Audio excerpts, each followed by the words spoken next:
Have you ever experienced people putting words in your mouth? It's an annoying aspect of bad communication that can have far reaching consequences for relationships and just generally news coverage, which is what we're going to talk about today. We're going to talk today about a clip from the Roggin Report where a viewer accuses Roggin of calling Trump supporters fascists. In fact, Roggin said no such thing. I'm Graham Bodie, the listening doctor. Let's dive in. We have Donald Trump. And Donald Trump is a one-party man, and what he says goes, and the Republicans fall in lockstep, and they're up to the whim of whatever he happens to be feeling or doing at the moment. And that's really, really a very dangerous place for us to be. But we need to stop the name calling. We need to stop the blame. I'm going to guarantee you that my liberal friends are not Antifa, and they're not. They shouldn't be crushed, and we shouldn't. Well, just to point out, Antifa means anti-fascist. Correct, but it is. So it's gotten. We're all on that page. I think. To you and I, it might mean anti-fascist, but to others, it's a very dirty word. And I keep hearing fight, fight, fight. I'm like, why are you fighting? We're neighbors. It's us and them. It really should just be us.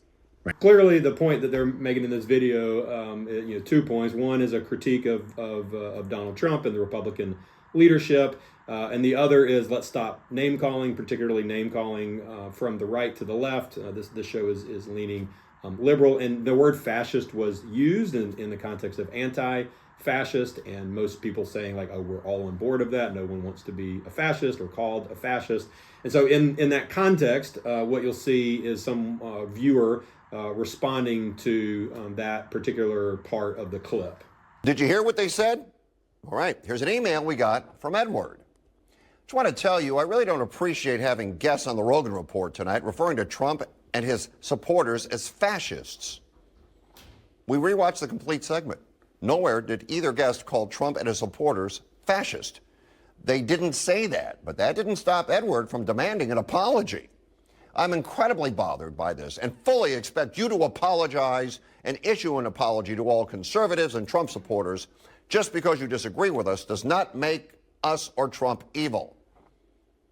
Edward didn't stop there. He went on to say that the only evil in this country is this talk of divisive talk.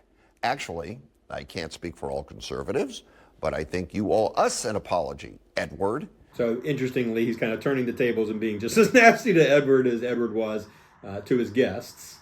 Instead of listening to what was said, you heard exactly what you wanted to hear. So my fascination of this whole thing was the causal link that he's making between what happened with Edward and his inability to fully listen or hear what these left-leaning pundits are talking about on this program.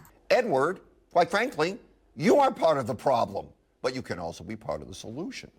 People don't listen. Actually, they do listen to what they want to hear. People are angry. You wanted them to call you a fascist so you could turn around and say you had been harmed. Instead of listening, you became a martyr. There's some truth in that statement. We do hear what we are programmed to hear. We hear what we kind of want to hear. I think that language is a little misleading. We hear what we expect to hear. We hear things in light of what we assume is going to happen. We might watch a television program with a certain frame of mind and therefore hear that program in a certain way. So it's certainly true that we don't hear the world in objective ways, just like we don't see the world in objective ways. I would stop short of saying that Edward necessarily is the problem, because we all have this problem. That's where we are. We love those who hate our enemies. Why are we all enemies? I have a saying I use in business: we're better together. You know how come we come together? We listen, and even if we disagree, we learn. So, Edward, there will be no apology from us, but in the spirit of working together, we no accept yours. I would say maybe an apology is in order, not necessarily for this clip, but just in general, the heatedness that this program probably does take, the particular opinions that are there.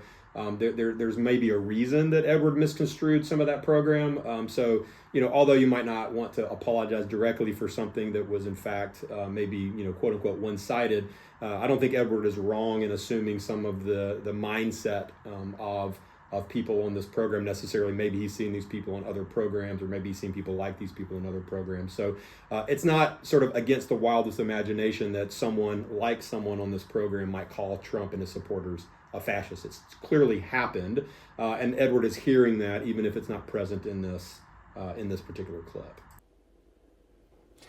Our contributors this evening: Stephanie Miner, CEO of Success Nonprofits, and actor and performer Katrina Dixon. Why do you think it is so hard to actually hear what people say, Katrina? Because we're busy crafting our answer before they're even done talking. So this answer is not bad. There's some pretty good physiological, neurological evidence that shows that before the person we're talking to, we're conversing with, before they finish their sentence, before they go to a pause, the motor neurons that indicate we are ready to speak are already firing, kind of preparing us to respond. And certainly if we are attempting to respond in ways that are fiery or debate-like, or trying to sort of get the other person or something like that, then certainly this sort of colloquialism that we listen to respond and not to understand is certainly true.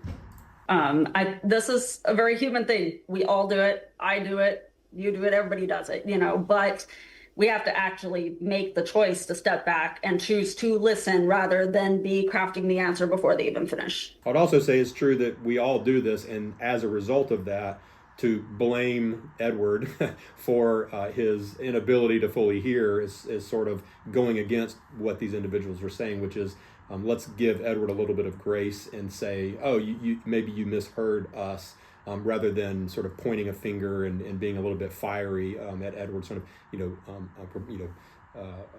playing anger with anger, basically. Stephanie? I agree. I think now we're listening to respond, not trying to hear what other people say. And that is a big problem. And that is why that viewer maybe came up with that. But that's insane and crazy. All right, so why do you think Edward heard our contributors calling Trump? I would say it's not insane and crazy. I would say it's just part of normal human communication that this happens. And his supporters fascist when they clearly did not, Stephanie? Because that's what he wanted to hear. That's what he expected to hear. I mean, I don't know him, but he heard the word liberal, and then they started talking, and he immediately got defensive. And it's a problem on both sides. Well, he also heard the word fascist. So it's not unreasonable to suggest that in his memory, he has this word fascist. He also heard one of the individuals critiquing Trump and critiquing Trump supporters in that same clip. And so I think together, all that molds into him assuming that what he heard was that these pundits are calling Trump and his supporters fascists. And so we've got to learn to do better. Katrina, would you agree with that? Absolutely. I think people are waiting to hear keywords so that they can trigger the thing they just want to get said as an excuse to get it said. How do you think we get back to really hearing what a person with an opinion opposite of ours is actually saying, Katrina? Listening, and we all hate that answer, of course, especially when we feel as strongly as we do about things like politics. But I feel like just like in any human relationship, politics is another relationship we have to have with other humans. Yeah, so that's a great answer. Listen, but what does that even mean, right? So there's actually no advice within this clip about how we can do better. And so I think what you'll find on my website, grahambodie.com, is some advice. If I could leave you with one piece of advice to fill in, like if I were the expert on this show, for instance, I might say that the first thing that we might do in order to try to temper some of this tendency to hear people as we want to hear them as opposed to how they are, is to replace our furiousness or our anger or our waiting to sort of get somebody with curiosity. And every time that we do feel triggered or otherwise sort of incensed by the language of somebody else or what we hear from a news program, that we, instead of going on the attack, we open up sort of our aperture toward, I wonder what kind of created, well, what in this person's life has created this belief system. You know, what lived experience may that they have come across to sort of create this ability for them to hear what I'm saying in this way as opposed to the way that maybe I intended that to go. And I think the second piece of advice would be to have more of these kinds of conversations, to not surround yourself with your echo chamber, with your political bubble, but to surround yourself with people who think and believe differently than you and talk differently than you, and have those difficult conversations on a more regular basis. So those are my two pieces of advice. Again, there's more advice at grahambodie.com. I hope to see you there.